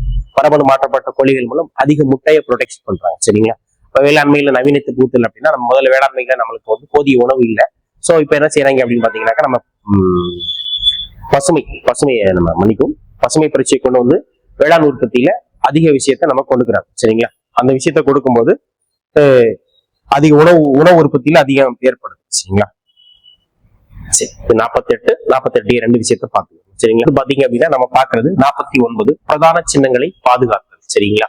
பழங்கால நினைவு சின்னங்கள் மற்றும் இடங்களை பாதுகாத்தல். இப்ப நம்ம எடுத்துக்காட்டு பார்த்தீங்கன்னா தஞ்சை பெரிய கோவில், மகாபலிபுரம் கோவில், அதுக்கப்புறம் பாத்தீங்கன்னா தாஜ்மஹால், செங்கோட்டை, இந்த மாதிரி பிரதான சின்னங்கள், நம்ம இருக்கிற கோவில் வளாகங்கள், அதெல்லாம் நம்ம என்ன செய்யணும், அதை பாதுகாக்கணும். ரொம்ப பாதுகாக்கும். பழங்கால நினைவு சின்னங்களை மற்றும் இடங்களை பாதுகாக்கும். சரிங்களா? இப்போ சமீபத்துல கூட யுனெஸ்கோவால தமிழகத்தில் உள்ள விழுப்புரம் மாவட்டத்தில் உள்ள செஞ்சிக்கோட்டை யுனெஸ்கோவால பாரம்பரிய சின்னமாக அறிவிக்கப்பட்டது. சரிங்க? அந்த பாரம்பரிய நினைவு சின்னங்களை பாதுகாத்து 49 நவகிரகங்கள் நேற்று. அப்புறம் விதி 50, நிர்வாகத்திலிருந்து நீதித்துறையை தனியாக பிரித்தல். முக்கியமானது, நிர்வாகத்துறையிலிருந்து நீதித்துறையை பிரித்தல். அது என்ன சார் நிர்வாகத்துறையிலிருந்து நீதித்துறையை தனியாக பிரித்தல் அப்படின்னு பாத்தீங்கன்னா, முதல்ல நம்ம அரசியலமைப்பின் தொடக்கத்துல இந்திய சுதந்திரம் அடைந்த காலத்துல வரைக்கும் என்னச்சு அப்படின்னா, மாவட்ட நிர்வாகமும் மாவட்ட நிர்வாகத்தினுடைய தலைவராக மாவட்ட ஆட்சியர் இப்ப இருக்காரு. அதுக்கு முன்னாடி அந்த மாவட்ட ஆட்சியராகவும் இருப்பாரு, பிளஸ் அவர் மாவட்ட நடுவர் நீதிமன்ற நீதிபதியாகவும் அவர் தான். சிம்பிளா சொல்லணும்னா கலெக்டரா இருக்கிறவர் தான் அந்த மாவட்டத்துல முதல்ல தலைமை நீதிபதியாகவும் இருக்கு. ஏதாவது நீதிமன்றத்துல ஏதாவது குற்றங்கள் இருந்துச்சு, அவர் கலெக்டர் தான் தண்டனை கொடுக்குற மாதிரி வேலையை பார்த்துக்கிட்டு இருந்தார். சரிங்களா? முத்திரமே சொல்றேன், உங்களுக்கு புரியலன்னா, நிர்வாகத்தில் இருந்து நீதித்துறையை தனியாக பிரித்தல் அப்படின்னு பாத்தீங்கன்னா 1971 ஒரு முறையான சட்டம் போட்டு கரெக்டா பிரிச்சு அந்த ஷெட்யூல ஃபாலோ பண்ணிருக்கோம். சரிங்களா? அதாவது இதுல இருந்தாலுமே பின்னாடி தான் நம்ம கொண்டு வராங்க. சரிங்களா? ஏன் அப்படின்னு பாத்தீங்கன்னா, இப்போ பொதுவாக மாவட்டத்தின் நிர்வாகத்தை யார் பார்ப்பா? மாவட்ட ஆட்சியர் பார்ப்பா. இப்ப நிர்வாகத்தை மட்டும்தான் பார்க்காரு. நீதித்துறை யார் பார்க்கா? அந்தந்த மாவட்டத்தில் மாவட்ட நீதிபதி, மேஜிஸ்ட்ரேட், டிஸ்ட்ரிக்ட் நீதிபதி, மாவட்ட நீதிபதிங்கிறவர் தான் இப்ப பார்க்காரு. ஆனா 1971 முன்னாடி வரைக்கும் மாவட்ட ஆட்சியர் தான் அந்த நீதித்துறையினுடைய தலைவராகவும் இருந்து அந்த வேலையை பார்த்தார். சோ 2 பேருக்கு அது சிக்கல் ஏற்படுத்தும், அந்த நிர்வாகம் நல்ல சிறந்த நிர்வாகமா இருக்காதுங்கிறதுக்காக நிர்வாகத்திலிருந்து நீதித்துறையை 50-50 ஆன்சர் அதுல இருக்கு. 50-50 நிர்வாகத்துறையிலிருந்து நீதித்துறையை பிரித்தல். கவனமாக இருக்கணும். நிர்வாகத்திலிருந்து நீதித்துறையை பிரித்தல், அப்புறம் நீதித்துறையிலிருந்து நிர்வாகத்தை பிரித்தல்னா தப்பா பேர். சரிங்க? அடுத்து 51, 51 பேர் இருக்கிறாங்க. உலக அமைதி, சர்வதேச அமைதி, உலக அமைதி மற்றும் பாதுகாப்பு, நாடுகளிடையே நல்லுறவு, சர்வதேச சட்டங்களை மதித்து நடத்தல். சரிங்க? சிம்பிளா சர்வதேச அமைதி,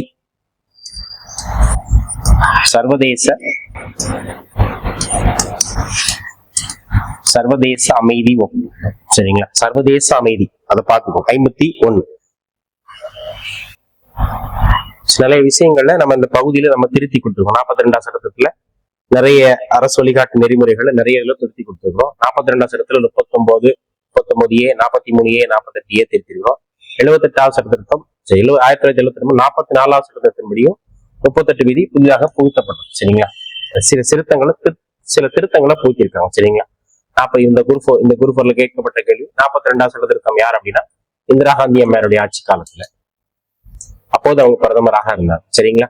44 அப்படின்னு பாத்தீங்கன்னா மொரார்ஜி தேசாய். இந்த மொரார்ஜி தேசாய் தான் காங்கிரஸ் அல்லாத இந்தியாவினுடைய முதல் பிரதமராக இருப்பார். சரிங்களா? சரி, நம்ம பார்த்த விஷயங்கள் எல்லாமே பாத்தீங்கன்னாக்கா பகுதி 4 பத்தி பார்த்துக்கிறோம். அதுல அரசு வழிகாட்டு நெறிமுறைகள்ல நம்ம எந்த விதியில இருந்து பாத்தீங்கன்னா 36 to 51 வரைக்கும் பார்த்தோம். எந்தெந்த விதிகள் என்னென்ன சொல்லுது அப்படின்னு பார்த்தோம். சரிங்களா? அதுல நம்ம 36 அப்படின்னு பாத்தீங்கன்னா அந்த அரசு வழிகாட்டு நெறிமுறைகளுக்கு விளக்கங்களை சொல்லும். 37 என்பது நீதி புனராய்வுக்கு உட்பட்டது அல்ல அப்படிங்கிற விஷயத்த சொல்லும். 38 வந்து மக்கள் நல அரசு. 39 வந்து பாத்தீங்க அப்படின்னா 6 விதமான நெறிக்கொள்கைகள் இருக்கும். அதுக்கப்புறம் பாத்தீங்கன்னா 40 அப்படின்னு பாத்தீங்கன்னா பஞ்சாயத்து. 41 அப்படின்னு பாத்தீங்கன்னா அந்த உதவித்தொகை இருக்கும். 42 வந்து பாத்தீங்க அப்படின்னா அந்த மகப்பேறு நலன் பற்றி இருக்கும். அப்படியே ஒவ்வொரு விதிகளும் நம்ம சொல்லிட்டு. சரிங்களா? அடுத்து பாத்தீங்கன்னா 2002 86ஆவது சட்டத்துல 21 தொடக்க கல்வி புகுத்தப்பட்டது இருக்கு. அந்த ஆர்டிகல் 41 பார்த்து அரசு வழிகாட்டு நெறிமுறைகள் எந்தெந்த விதிகள்லாம் திருத்தினாங்க. கடைசியாக 2011 97ஆவது சட்டத்துல 43B 43 என்ன பாத்தீங்கன்னா நம்ம அதாவது பணிச்சூழல், பொதுவான அந்த பணிச்சூழல் பாதுகாப்புல, அதாவது தொழிலாளர்களுக்கு ஊதியங்களை சரியாக கொடுத்து விடும், அடிப்படை தேவைகள் மற்றும் அவங்க ஊதியத்தெல்லாம் கொடுத்துட்டு விடும். 43A என்ன பார்த்தோம் அப்படின்னு பாத்தீங்கன்னாக்கா தொழிற்சாலை நிர்வாகத்தில் தொழிலாளர்களை பங்கு பெற செய்யுது. அதே மாதிரி 43B வந்து கூட்டுறவு சங்கங்களை ஏற்படுத்துதல். அதுதான் அந்த கூட்டுறவு சங்கம் தான் எந்த சட்டத்திட்டத்துக்கு முன்னாடி கொண்டு வரப்படும் 97ஆவது சட்டத்திட்டம் 2010 டிஎன்பிசியோட ஒரு ஓல்டு கொஸ்டின். சரிங்களா? நம்ம அடிப்படை உரிமைகளே வரும். சரி, இப்போ வந்து பாத்தீங்கன்னா அடிப்படை உரிமைகளுக்கும் அரசு நெறிமுறை கோட்பாடுகளுக்கும் என்னென்ன வித்தியாசம் இருக்கிறத அப்படிங்கிறத நம்ம அதை பார்த்தோம். சரி, அடிப்படை உரிமைகள் நம்ம எங்க இருந்து வாங்கியிருப்போம்? அமெரிக்க ஐக்கிய நாடுகள். சரிங்க. ஆனா அரசு நெறிமுறை கோட்பாடுகள் எங்கன்னா அயர்லாந்து. அரசாங்கத்தில் கூட இந்த அடிப்படை உரிமை உருவாக்கவோ நீக்கவோ முடியாது. அப்ப அடிப்படை உரிமைகளை தலையிட முடியாது. இவை அரசுக்கு வெறும் அறிவுறுத்தல்களாக இருக்கலாம். அரசுக்கு ஐடியா சொல்ல கண்டிப்பா ஃபாலோ பண்ணணும்னு அவசியம். இவற்றை நீதிமன்றம் சட்டத்தால் செயல்படுத்த முடியும். அடிப்படை உரிமைகள் பாதிக்கப்பட்டால் நம்ம நீதிமன்றம் செல்ல முடியும். ஆனா அரசு வழிகாட்டு நெறிமுறைகளை எந்த நீதிமன்றத்தாலும் கட்டுப்படுத்த முடியாது. அரசாங்கத்தை நினைச்சா அது செஞ்சுக்கலாம். ஏன் சார் அடிப்படை உரிமைகளை அரசு வழிகாட்டு நெறிமுறைகளை அடிப்படை உரிமைகளாக ஆக்கல அப்படின்னா, அந்த சுதந்திரம் அடைகிற காலகட்டத்துல நம்மளுக்கு போதுமான நிதி இல்லை, சரிங்க, காசு இல்லை.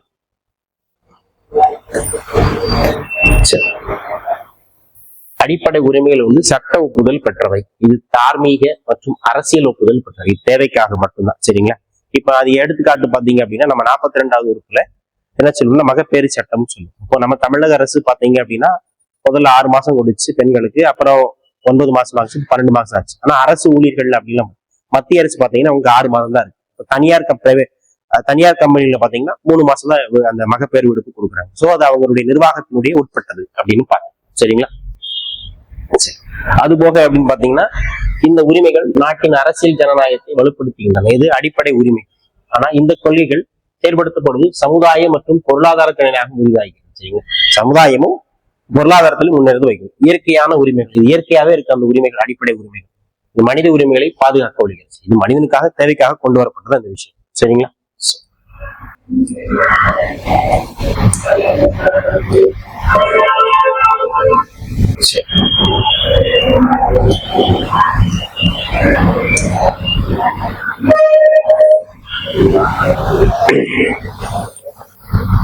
தனி மனித உரிமைகளை இரண்டாக பிரிக்க சார் ரிவி என்றா பகிர்ந்தார்.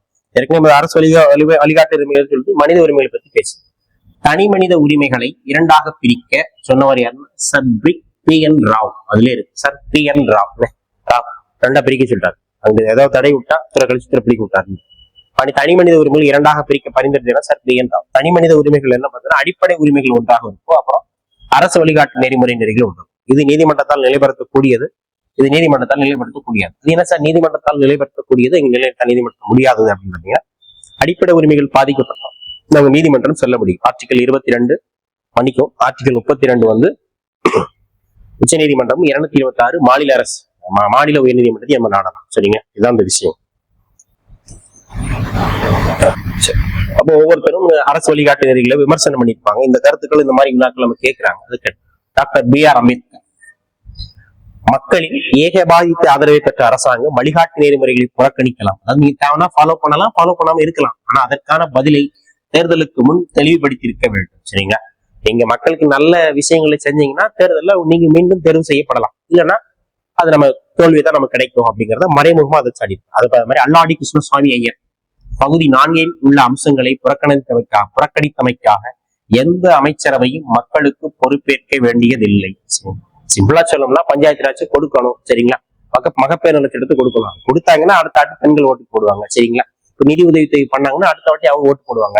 ஓட்டுனா அவங்களுக்கு போடுவாங்க. எந்த ஆட்சி சிறப்பு, எந்த கட்சிக்கு வந்து சிறப்பாக ஆட்சி செய்யறதோ அவங்களுக்கு அந்த விஷயத்த பண்ணி கொடுப்பாங்க. சரிங்களா? அரசு அடுத்து அரசு நெறிமுறை கோட்பாடுகளை பற்றி விமர்சனங்களை அதை கிரிட்டிசைஸ் பண்ணிருப்பாங்க. யார் என்ன சொல்லுவாங்க, இந்த மாதிரி விழாக்களும் இருக்கு. சரிங்களா? இப்ப நான் ஏன் சார் இது இவ்வளவு தெளிவாக இருந்து எடுக்கணுமா அப்படின்னு கேட்டீங்கன்னா, அது மட்டும் வாட் மட்டும் படிச்சானா இப்ப இருக்கிற வினாக்கள்லாம் அப்படிலாம் இல்லை. குரூப் கிட்ட UPSCக்கு நிகராகவே வினாக்கள் கேட்கிறாங்க. சோ நம்ம என்ன பாத்தீங்கன்னா ஒரு பகுதி இருக்குன்னா அதுல எல்லாத்தையும் படிச்சு வச்சுக்கணும். சரிங்களா? இந்திய அரசியலமைப்பின் குறிக்கோள்கள் பொருளாதாரம் மக்களாட்சியும் அரசியல் மக்களாட்சியும் பிரிப்பது என்று கூறியவர் அம்பேத்கர். சரிங்களா?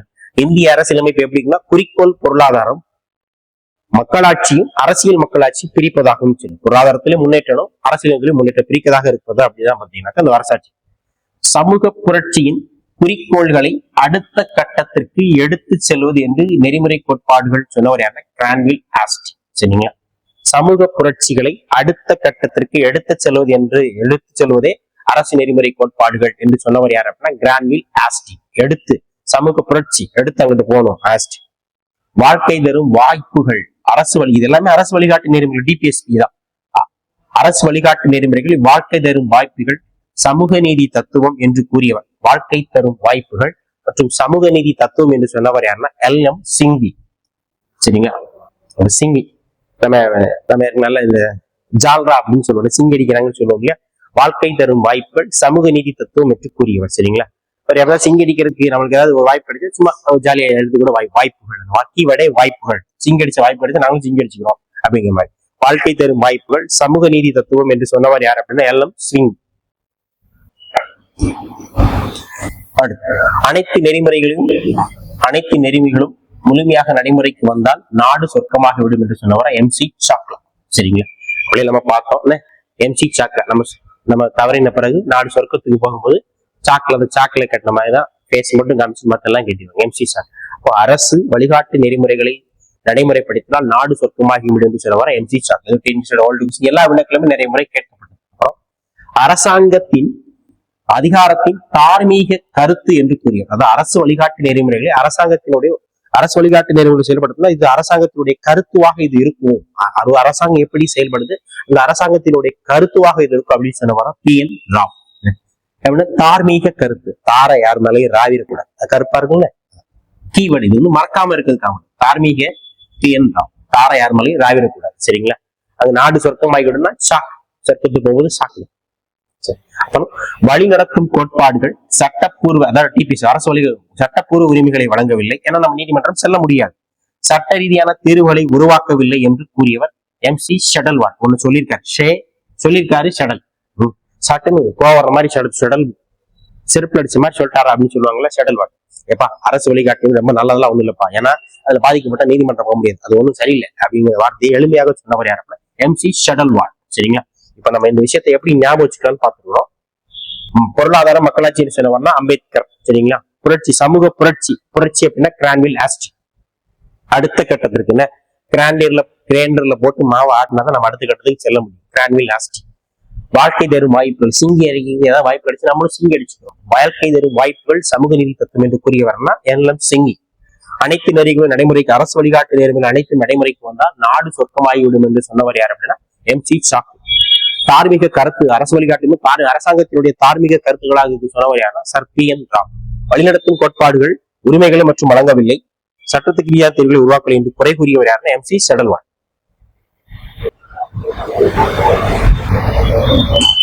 அடுத்து நீதிமன்றத்தின் வேர்ல்டு கொஸ்டின்.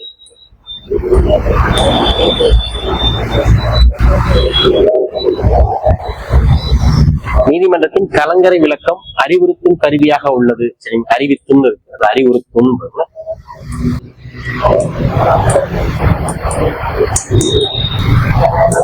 அறிவுறுத்தும் கருவியாக உள்ளது, முகப்பொறியை எதிரொலிக்கிறது, டிபிஎஸ்பியின் பின்புலமாக இருக்கிறது என்று கூறியவர்.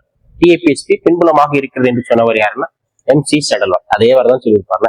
கலங்கரை விளக்கமாக இருக்கிறது தெரியும், நல்ல பளிச்சுன்னு இருக்கிற மாதிரி இருக்கு, ஆனா அது பயன் இருக்காது கலங்கரை விளக்கம், ஏன்னா வழியை மட்டும் காட்டும். அதுல இருக்கு கலங்கரை விளக்கம். நம்ம எது அந்த கீவேர்டு சொல்லிக்கணும். கலங்கரை விளக்கம் என்ன செய்யும், உரிமையெல்லாம் தெரியாது, நம்மளுக்கு வழிகாட்டும். அதாவது நம்ம கடற்கரையில வழி தவறி உண்ணோம்னாக்கா அந்த அந்த கலங்கரை விளக்கத்தை பார்த்து இங்கதான் இருக்கு கடல், அதாவது கரை இங்கதான் இருக்குன்னு அதை பார்த்து வந்து. சரி, நீதிமன்றத்தின் கலங்கரை விளக்கம் அறிவுறுத்தும் கருவியாக உள்ளது, முகப்பொறியை எழுதுகிறது எம்.சி. ஷடல்வாட். அடுத்த கொஸ்டின் வந்து அரசு வழிகாட்டு நெறிமுறைகளை உணர்வுகளின் குப்பை தொட்டி என்று சொன்னவர் யாருன்னா டி.டி. கிருஷ்ணமாச்சாரி. அது எப்படி சார் ஞாபகம் வச்சுக்கலாம்னா, இப்ப நம்ம கிருஷ்ண ஜெயந்தி கொண்டாடிட்டு அன்னைக்கு குப்பை தான் வச்சுன்னா குப்பையில தான் போய் போகணும். குப்பை தொட்டி என்று கூறுவனா கிருஷ்ணமாச்சாரி. புத்தாண்டு தீர்மானம் போல கூறியவர் நசுருதி. அரசு வழிகாட்டு நெறிமுறையில புத்தாண்டு தீர்மானம் போல நம்ம ஒரு ரெசல்யூஷன் எடுப்போம்னா இந்த புத்தாண்டு வந்து நீங்க சரக்கு அடிக்க மாட்டோம், நல்லா படிக்கணும் அப்படிப்பா, நான் அதை அப்படியே மறந்து அதே மாதிரிதான் இருக்கு அப்படின்னு நசுருதின்னு சொல்லி. அரசு வழிகாட்டு நெறிமுறைகளுடைய முக்கியத்துவம், சரிங்க, அது என்னென்ன விஷயங்களை சொல்றீங்க அப்படிங்கிறத கூடுதலா பார்ப்போம். ஒரு வழிகாட்டும் கருவியாக அனைத்து அதிகாரிகளுக்கும் பரிந்துரை செய்யும் கருவியாக விளங்குகிறது அப்படின்னு சொல்லுவாங்க. நீதிமன்றங்களுக்கு ஒரு வழிகாட்டு கருவியாக உள்ளது. சரிங்களா, அரசாங்கத்தெல்லாம் நீங்க செஞ்சீங்கன்னா நல்லா இருக்கும் அப்படின்னு நீதிமன்றம் வழிகாட்டும். அரசியலமைப்பின் மதிப்பை நிர்ணயித்து முகவரியை விரிவாக்கும். கொஸ்டின், சரிங்களா, அரசியலமைப்பினுடைய மதிப்பை நிலைநாட்டி முகவுரையை விளக்கமாக சொல்லக்கூடிய முகவுரையில் என்ன சொல்லுது, இறையாண்மை மிக்க சமதர்ம சமய சார்பற்ற மக்களாட்சி அரசு. அதான் நம்முடைய தத்துவமே, அதான் இந்திய நாட்டினுடைய தத்துவத்தை விளக்கும். அரசின் அனைத்து சட்ட மற்றும் நிர்வாக பணிகளுக்கு முக்கிய பின்புலமாக விளங்குகிறது. சரிங்களா, அரசாங்கம் எந்த பணி செய்தாலுமே அது பொருளே தான் அரசு வழிகாட்டு நெறிமுறைகள். அரசாங்கம் எந்த திட்டங்கள் எந்த செயல்கள் செஞ்சாலும் இதுல இருக்க கொள்கைகளை கண்டிப்பா ஃபாலோ பண்ணணும்.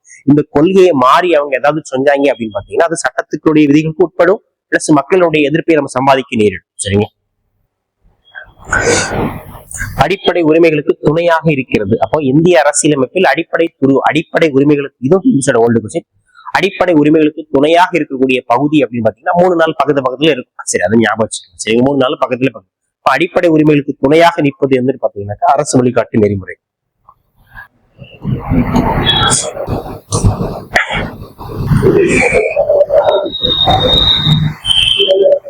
வழிகாட்டு நெறிமுறை ஆளுங்கட்சி விலகும் போது எதிர்கட்சி அதை குறிக்கிறது. சரிங்களா. சரியாக வழிநடத்தலைனாக்கா அது ஆளுங்கட்சி மீது எதிர்கட்சி குறை சொல்லும். அரசின் செயல்திறனுக்கு ஒரு தேர்வாக எது இருக்குன்னு பாத்தீங்கன்னாக்கா ஒரு வழிகாட்டியாக தோழனாக விளங்குகிறது. சரிங்களா.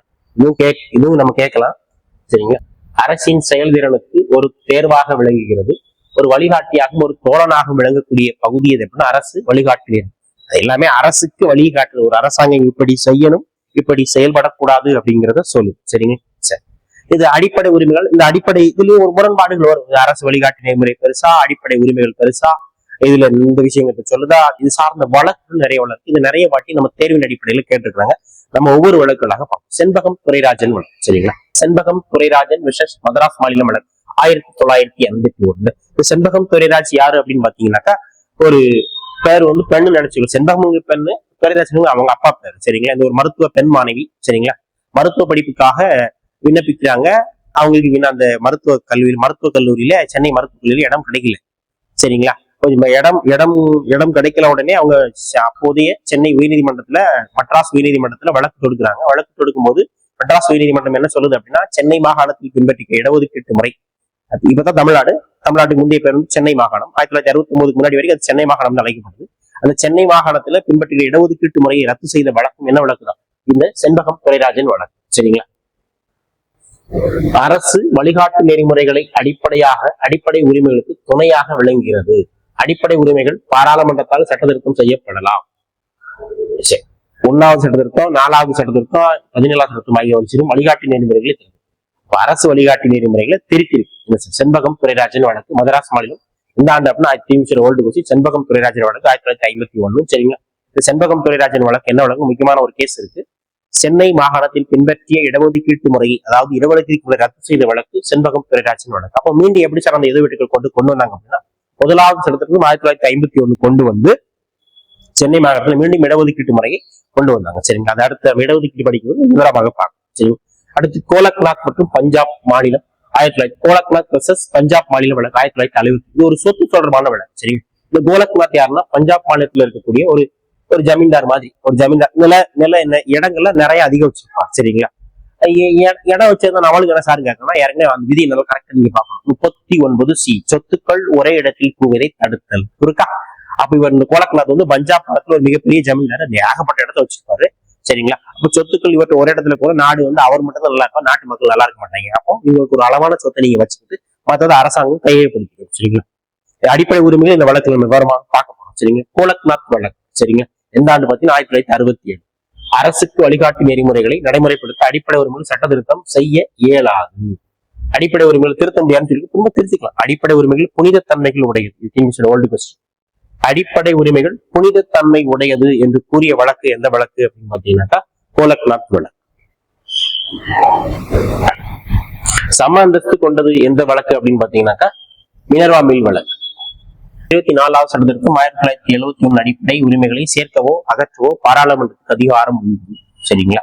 அது திரும்ப 25வது சட்டத்திற்கும் விதி 31 தேர்ந்தது. சரிங்களா. இது தப்பா இருக்கு. சரிங்களா. 1971. 25வது சட்டத்திற்கும் 1971. இப்ப 24வது சட்டத்திற்கு என்ன சொல்லுது பாருங்க. 24வது சட்டத்திற்கும் 1971 அடிப்படை உரிமைகளை சேர்க்கவோ அகற்றவோ பாராளுமன்றத்துக்கு அதிகாரம் உண்டுன்னு சொல்லிச்சு.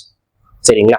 ஆனா பிந்தைய வழக்கு, பின்னாடி வந்த வழக்குல கேஸ் வந்த பாரதி 73 கேஸ் வந்த பாரதி வழக்குனா அடிப்படை உரிமைகளை திருத்தலாம். ஆனா அதன் அடிப்படை கட்டமைப்பு மாறாவண்ணம் திருத்த வேண்டும். எல்லாத்தையும் திருத்த முடியாது அப்படின்னு சொல்லி 31 சேர்த்து பார்ப்போம். சரிங்களா. இப்படி கேட்பாங்க. 31C சேர்த்த சட்ட திருத்தம்னா 25வது சட்ட திருத்தம் 1971. அடுத்த வழக்கு கேசவரந்த பாரதி வழக்கு. நம்ம 2 வழக்கு பார்த்துருக்கிறோம்.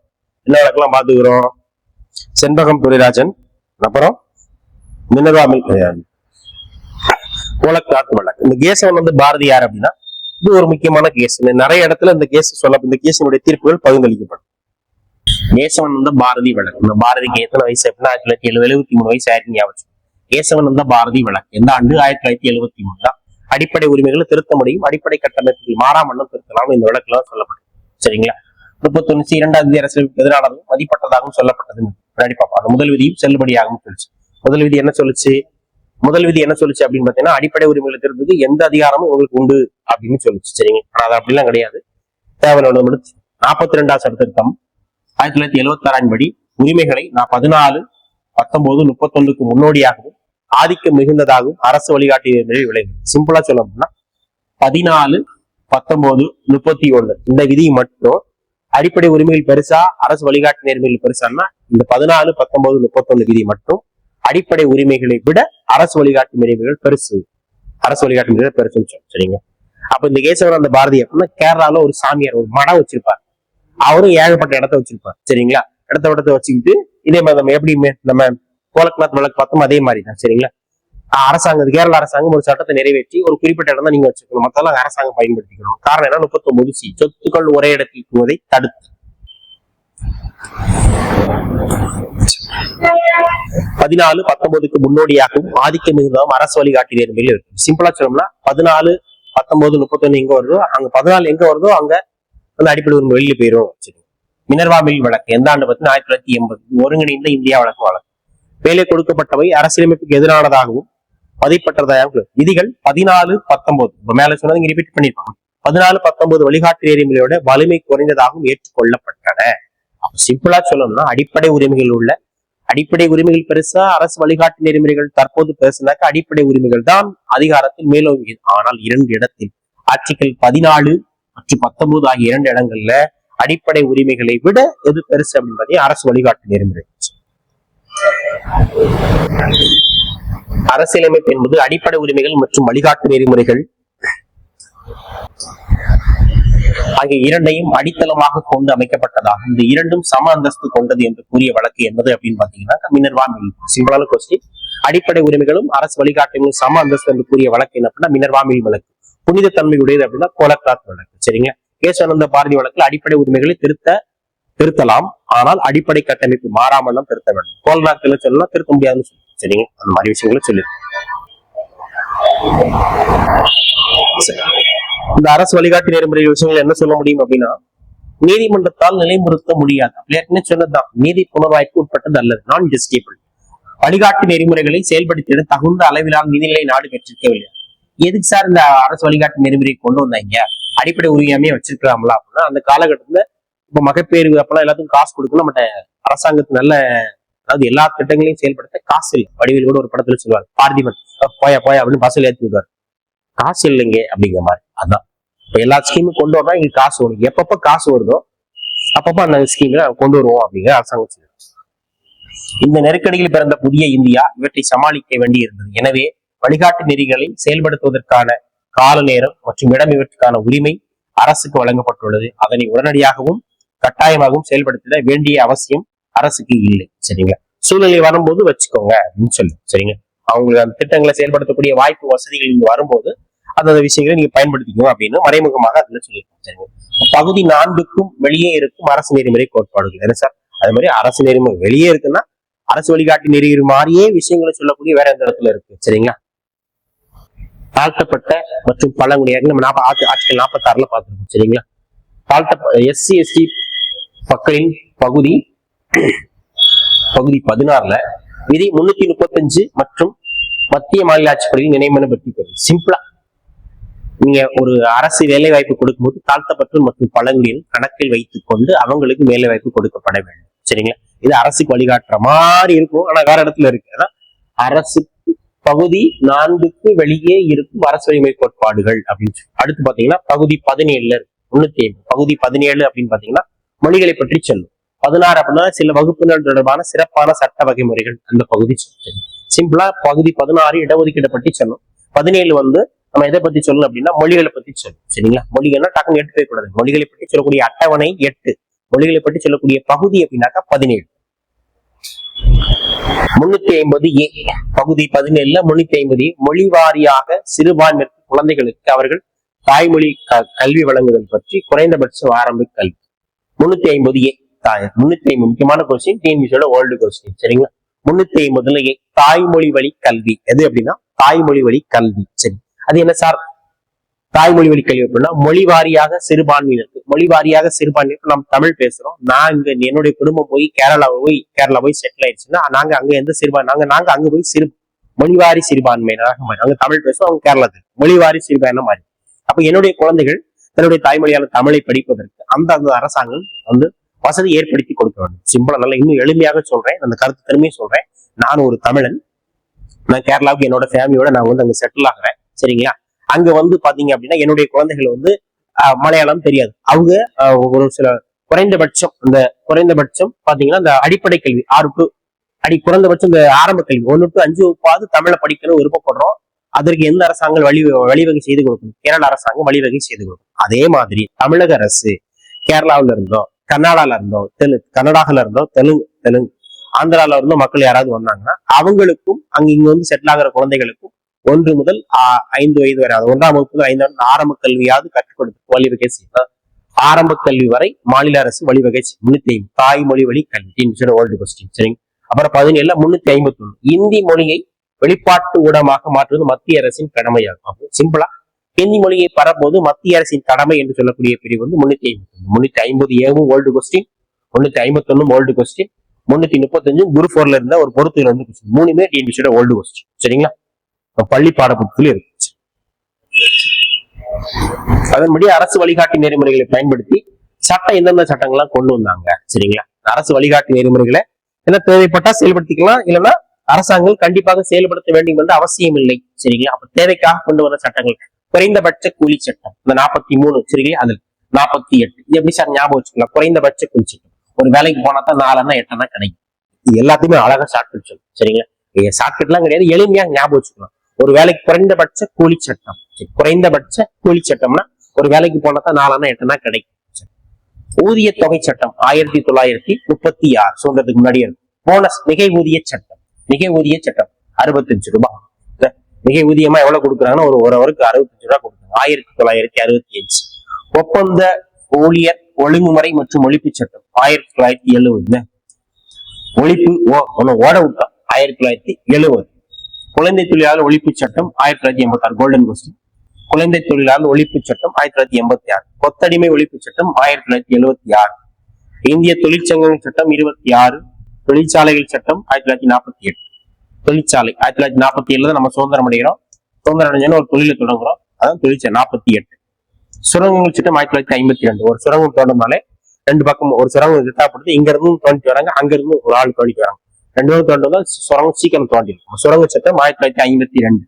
இந்திய தொழில் தகராறுகள் சட்டம் 47. நான் சுதந்திரம் தொழில் பண்ணி தகராறு பண்ணிட்டேன். சரி, பெண்களுக்கு நலன் பாதுகாத்தல். சரி, மகப்பேறு நலச்சட்டம் 1961. ஆர்டிகல் 42 சொல்லுது இல்லையா? மகப்பேறு நலச்சட்டம் 1961. சம ஊதிய சட்டம் 1972. கவனமாக இருக்கணும். குறைந்தபட்ச கூலி சட்டம் வேற, சம ஊதிய சட்டம் வேற. சம ஊதிய சட்டம் 39D சம வேலைக்கு சம ஊதியம் 1976. வீட்டுக்காருக்கு 7 ரூபா, வீட்டம்மாவுக்கு 6 ரூபா 1976. சம ஊதிய சட்டம்னா 48. கவனமாக இருக்கணும், இந்த இடத்துல குழம்பிடக்கூடாது. சரிங்களா? அடுத்து சாதாரண மக்களுக்காக நிதி ஆதாரங்களை பயன்படுத்துதல். சரிங்களா? நம்ம பார்த்தோம் நிதி ஆதாரங்களை பயன்படுத்தும். 1956ஆம் ஆண்டு ஆயுள் காப்பீட்டு நிறுவனம் LIC இந்தியாவுடைய மிகப்பெரிய பொதுத்துறை நிறுவனம். நம்ம LIC அதாவது காப்பீட்டு நிறுவனத்தில் மிகப்பெரிய LIC நெய்வேலி நிலக்கரி நிறுவனம் தொடங்கப்பட்ட ஆண்டும் 1956 தான். சரிங்களா? மாநில மறுசீரமைப்பு சட்டமும் 1956. நிறைய விஷயங்கள் இந்த இடத்துல இருக்கு. 1969 14 வங்கிகள் மற்றும் 1971 உள்ள பொது காப்பீடு நிறுவனம் ஆகியவை தேசியமயமாக்கப்பட்டது. வங்கிகள் தேசியமயமாக்கப்பட்டது இந்திரா காந்தியுடைய ஆட்சி காலத்துல 1969 அந்த பிரச்சனை சொல்லி. ஏழை மக்களுக்கு இலவச மற்றும் நிறையான சட்ட ரீதியான உதவிகளை நால்சா சட்டம் அப்படின்னு சொல்லுவோம். சரிங்களா? ஏழை மக்களுக்கு இலவச மற்றும் சட்ட ரீதியான வழங்குதல் நால்சா அப்படின்னு சொல்லுவோம். 1987 சட்ட சேவைகள் சட்டம் அப்படின்னு சொல்லுவோம். முக்கியமான 1987. அதுக்கடுத்து வாழ்வாதாரம் தொடர்பாக மக்களின் வாழ்வில் தரத்தை உயர்த்துவதற்காக கொண்டு வரப்பட்ட திட்டங்கள் என்னென்ன திட்டங்கள் அப்படின்னு பார்ப்போம். சரிங்களா? சமூக மேம்பாட்டு திட்டம் 1952. சமூக மேம்படுவதற்கு 2 பேரும் உழைச்சாத்தான் நம்ம சமூக 1952. ஒரு குடும்பம் 5 பேருக்கு குடும்பத்துல 2 பேர் உழைச்சாதான் சமூக மேம்பாடு அடையும். 1952. மலைப்பகுதி மேம்பாட்டு திட்டம். மலையில என்னதான் இருக்கும்? 6 தான் இருக்கும். 1960. வறட்சி மிகுந்த பகுதியில் பாதுகாப்பு திட்டம் 1973. ஏழுவா வறட்சி மிகுந்த பாதுகாப்பு திட்டம் 73. 60 வயசுல ரிட்டையர்ட் ஆகும். 73 வயசுனா அந்த ஆளு ஒரு வேலையும் பார்க்க முடியாது. அங்க அவர் வீட்டுல அவர் ஃபேமிலியில வறட்சி இருக்கத்தான். வறட்சி மிகுந்த பாதுகாப்பு திட்டம் 1973. குறைந்தபட்ச தேவைகள் சட்டம் 1974. வறட்சி இருந்தாலே அப்புறம் தேவைகள் உருவாகி. ஒருங்கிணைந்த ஊரக வளர்ச்சி திட்டம் 78. நான் ரஜினி மாதிரி 8 வாழ்க்கை படிச்சுக்கோ. 78. ஜவஹர் ரோஜ்கார் திட்டம் 1989. ஸ்வர்ண ஜெயந்தி கிராம் ஸ்வர்கார் திட்டம் 1999. சம்பூர்ண கிராமீண ரோஜ்கார திட்டம் 2001. சரிங்களா? சம்பூர்ண கிராமீண ரோஜ்கார் திட்டம். சம்பூரணம் பூரணமா நல்லா இருக்கும். 2001 மொய் வச்சா நல்லா இருக்கும்.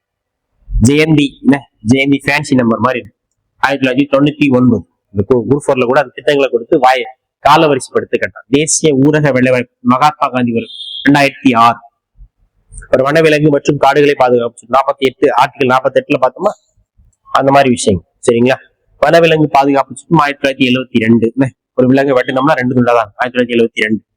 வன பாதுகாப்பு ரவுண்டா தான் ஒரு விஷயத்தை போட்டு பாதுகாப்பு 1980. தேசிய காடுகள் கொள்கை 1988. சரிங்களா? வனக்கொள்கை அப்படின்னு சொல்லுவாங்க. இது முக்கியமா. சரிங்களா? இதுதான் நம்ம அரசு வழிகாட்டு நெறிமுறைகள்ல நம்ம ஃபுல்லா பார்த்தோம். சரிங்களா?